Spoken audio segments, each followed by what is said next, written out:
Kerajaan Negeri Johor telah mengenal pasti 18 sungai tercemar di sekitar negeri terbabit. Kualiti air di Sungai Skudai Johor baru disifatkan jijik dan kotor. 2 trash skimmer boats will be placed at Sungai Skudai and Sungai Tebrau starting next year to tackle the polluted conditions of both rivers in Johor. Kerajaan dijangka perlu membelanjakan sehingga RM1 bilion jika mahu membersih dan memulihkan kualiti air serta persekitaran Sungai Skudai yang kini menjadi antara sungai paling tercemar di Malaysia.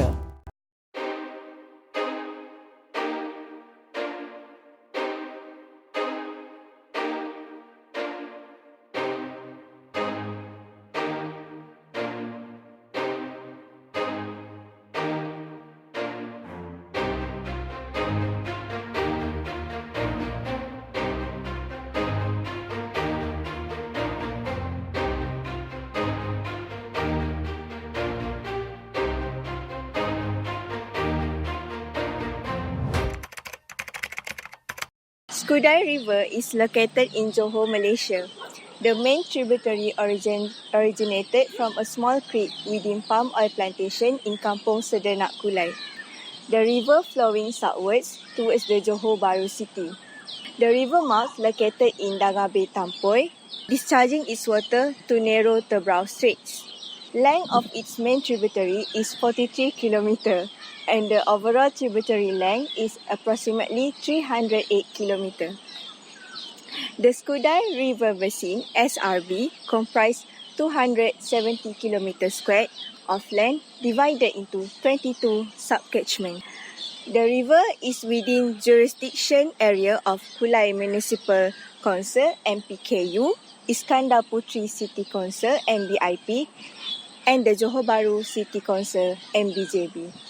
Among its main tributary and subcatchment are: first, Dangar River 15.3 km, Melana River 15.9 km, Senai River 10.4 km, Anak Sungai Melana 5.8 km, UTM River 5.3 km, Kempas River 4.8 km, and lastly Sri Sengkang River 8.4 km. This network streams flows through several towns such as Kulai, Senai, Skudai and Tampoi. The huge residential establishment such as Taman Tun Aminah, Taman University, Taman Impian Emas, Taman Perling and Bukit Indah. And it flows also towards the several industrial parks, which making them susceptible to pollution.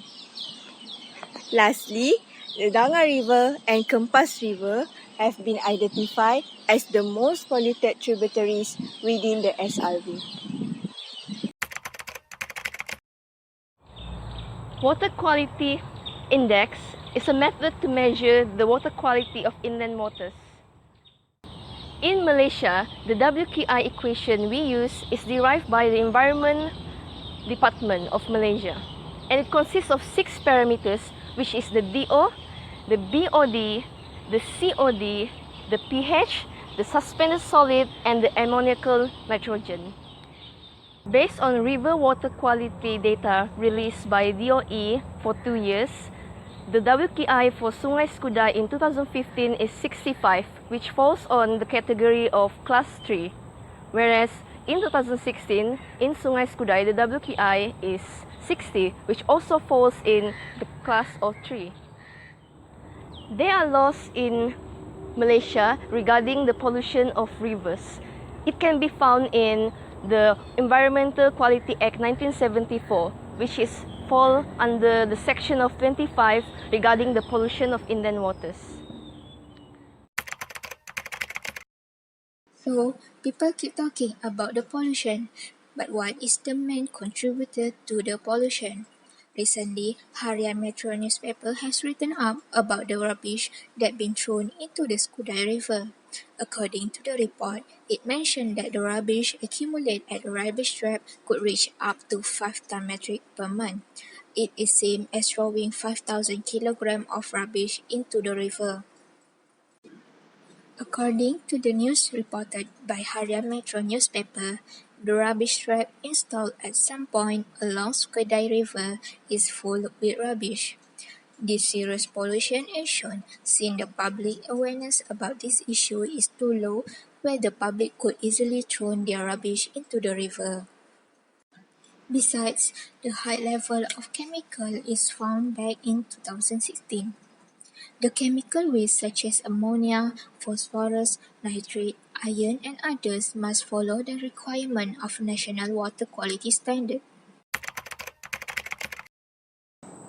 Actually, when the water is polluted of this river, there can be several types of impact can be happened in our life, which is first I want to discuss about the economic, how can this affect on our economic impact.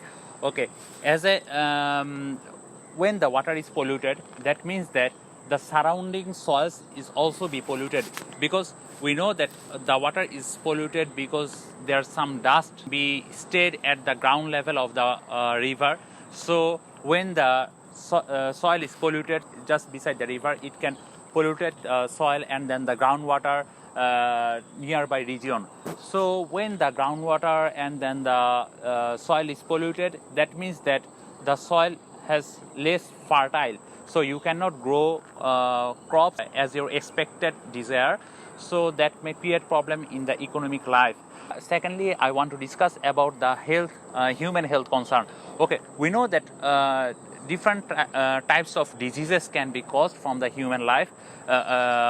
Suppose that we know that dengue virus. Actually, dengue virus, how this virus come from?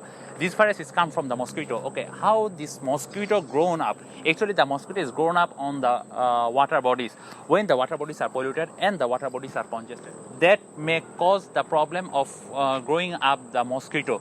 So when the mosquitoes are grown up, it may create problem of the surrounding regions, because the people are staying nearby of the river. They may affected by the dengue fever. Several types of diseases come from the water, polluted water, such as the diarrhea, cholera, typhoid. Okay, so now for the next step is I want to discuss about the aquatic life and then the ecosystem. So when the water bodies are polluted, so we know that water bodies is polluted not only by the toxic chemicals. From for this river, I see that lots of plastics are just beside the river. I'm quite pretty much sure that inside the river there are some plastics which is congested. So that may create problem of the freely movement of the fishes and lots of species. That can create problem of their lifestyle. When the fishes are died because of the polluted of this river, how can the fishermen sustain? And the production of fishes is decreasing. That means that they are affected in the economically, and not only the fishermen. This can affect on the economic life of the whole country. Water pollution is one of the main environmental issues that we are facing today all over the world, as more than 70% of the earth are water covered. So today we will discuss about the mitigation step for water pollution occur at Sungai Skudai. As my friends explained earlier about the effects and the causes of the pollution at Sungai Skudai, clearly we should do something to improve the water quality as well as to reduce the water pollution at Sungai Skudai. First thing first, we should spread awareness among us. We should stop simply throw rubbish or waste into the river. It looks simple, but we need to take serious about this. Other than that, there are many factories and industrial areas along this Sungai Skudai. So there are many of industrial waste dumped into this river. Therefore, government should set a rule for the carrying capacity of this river, because when there are a lot of factories and industrial areas dump their waste into this river, it will decrease the class of this river. So we need new carrying capacity so we can maintain the water quality of this river. Other than that, we should promote sustainable environment. We should stop using plastic, because we can see there are a lot of plastic bottles and plastic in the river. Next, we should have a proper town planning to control the water quality of this river.